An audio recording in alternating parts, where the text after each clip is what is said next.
Good afternoon, everybody. It is Dave with Alaskan Homesteading. I know I have been on a very, very, very long break, and to my subscribers, sorry. Sometimes you don't feel inspired. This winter has been one of those winters. I've been just inside a lot, and we did a few little travel things. We went and watched the Iditarod start. I might add some clips of that sometime later. I think I uploaded a couple of shorts about it. But overall, it's just been a kind of slow, cold, heavy snow winter here in south central Alaska. Behind me, you can see some pretty big snow berms. Those are a good 5 feet high, and you can see they've been disturbed. The project today is continuing to remove some of these berms. I am trying to make way for spring. We're finally starting to get a couple of days here and there where it warms up into the high 30s or low 40s, and my rhubarb is under that berm behind me, and so I want to make sure that it gets a good start this spring, unlike last year where it was under a pretty good pile of snow when spring finally came around. So what I want to do is move a bunch of that snow, get it so where it can melt a little faster and give way to the rhubarb in the spring. So I'm going to light up the tractor and get started.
shut down, I can show you a little bit what I've been doing here.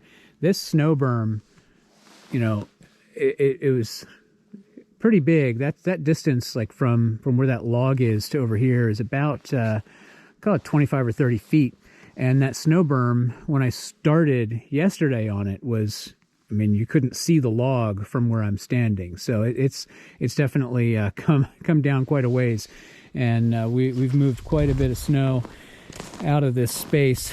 And right underneath here, right off the front porch, I've got this rhubarb patch that starts about here and runs all the way pretty much just past this the end of this log. So that's a good 20 or 25 feet worth of rhubarb plants that I just love to be able to harvest. But if I don't move this snow, I'm going to end up in a situation where this will probably take until May sometime to melt at the rate we're going, and I just don't want to wait that long for the rhubarb to be able to start getting some sun and wake up and be able to produce. I'd love to be able to get a harvest in June. I've been able to in the past when we didn't have quite so much snow, and so that's what I'm hoping to help with this year. But I've still got a few sections here. I mean, a lot of this is still 3-4 feet of snow deep, so there's a lot to do. One other quick update that I'll give here is on the woodshed and the little road to the woodshed, which despite all the snow, I managed to keep clear this winter. Clear enough anyway to get either the side-by-side or the tractor down here. The reality is I haven't needed to get over here for anything. I didn't use as much wood as I sort of thought we would, and so I haven't even touched any of the firewood that we laid up this summer and fall. It's all just sitting here waiting. We did put away quite a bit. We've got 1, 2, 3, 4, 5, 6 of these IBC totes full. Each one of them is 1/3 cord, so 6/3 of a cord, 2 cords there. And then this big chunk in the corner, that is, how tall? It's about 6 feet tall over there by about 8 feet wide by about 4 feet deep. So we're talking a cord and a half just on that face, and then over here I'd put this at about I don't know, maybe just over half a cord in this spot. That one's 5.5 feet tall, call it 5 by about 4 by 4, so 4 by 4, 16 by 5. Yeah, it's not quite there. So anyway, that's what we have put away and ready to use for next winter. The shed itself, I'm really pretty happy with. It's done great over the winter. Stood the test of the weather, the wind, the snow. We've gotten the most snow that I've seen in my time owning this property. And boy, I'll show you the back behind the shed to give you a perspective. I mean, I'm standing on 3 feet of snow here, and then that, I mean, the snow is almost up to the back edge of the roof. So we had a lot of snow collect up here, and the roof shed it all off just fine. So I'm happy with that. I might think about putting some snow stops on here to slow down the snow and make it so it stays on there a little bit more. But overall, I think this will be fine. Obviously, this wood here on the back is going to be not long for this world with all the snow collecting on it, and when that melts out in the spring, those are going to get really wet.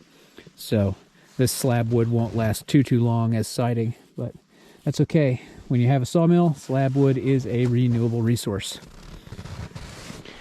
All right, folks, there you have it. Moved some snow today. It's a good little project. I love working on the tractor. I wanted to talk to you a little bit about one of the features that I just repaired on the tractor. When I bought it, it was missing a switch on the right-hand side. This little green switch is cruise control. When I first got the tractor, the previous owner had told me that the cruise control switch was broken, and that was fine. I didn't think anything of it really. I said, yeah, whatever, I'll just replace it. Or maybe I don't even need it, because Who needs cruise control on a tractor? But what I realized, especially with these hydrostatic machines, the pedal has got a pretty stout return spring. And if you're driving a longer distance, even if it's only a couple of 100 yards or something, to go drop a load off, dump some snow or whatever it is, it's nice not to have to sit there and hold that pedal down, and you can kind of sit there and just relax and enjoy moving along in the tractor. So I ordered the switch from Dave's Tractor down in California. They gave me a good price on it and favorable shipping and all that. So that was wonderful. Not a sponsored thing or anything by any means, but I got them to send me the part, which is great. It was super easy to replace. And then the other thing I fixed was the steering wheel center cover. I guess the old one had gotten destroyed or whatever, and so I don't know. I think this center piece of plastic was like $30 or $40 or something. So Branson's certainly proud of their parts. I'll give them that. But it's certainly a lot nicer having this than the little sort of lattice of plastic that's there collecting debris and water and ice and snow. So I'm happy to have that all back together. So at this point, I consider the tractor to be kind of back in full working order, doing everything the way it's supposed to do, and all the parts are working. And I really couldn't be happier. It's a great piece of equipment. This Branson 3725 is powerful enough. It's probably more powerful than I really need here. Although lifting some of the larger logs, it's nice to have some headroom in the power and lifting capacity. And for these kinds of jobs, it makes quick work of moving several yards of snow. That bucket is about a 1/3 yard capacity, so that gives me a reasonable amount to carry around. I guess I could probably try and get a skid steer bucket on there instead and carry a little bit more in one shot, but that costs a whole bunch of money, and I haven't found a good deal on a skid steer bucket. At any rate, that's all I have for you today. Thank you so much for watching. Thank you to all my subscribers who have waited patiently, or even not so patiently, for me to come back and start making content again. Now that the spring is here and we're in daylight saving time and we've got a little bit better daylight and some actual sun coming out, I'm definitely feeling a little bit more energetic and more prone to create content for y'all. Anyway, thanks for watching, and we'll see you in the next video.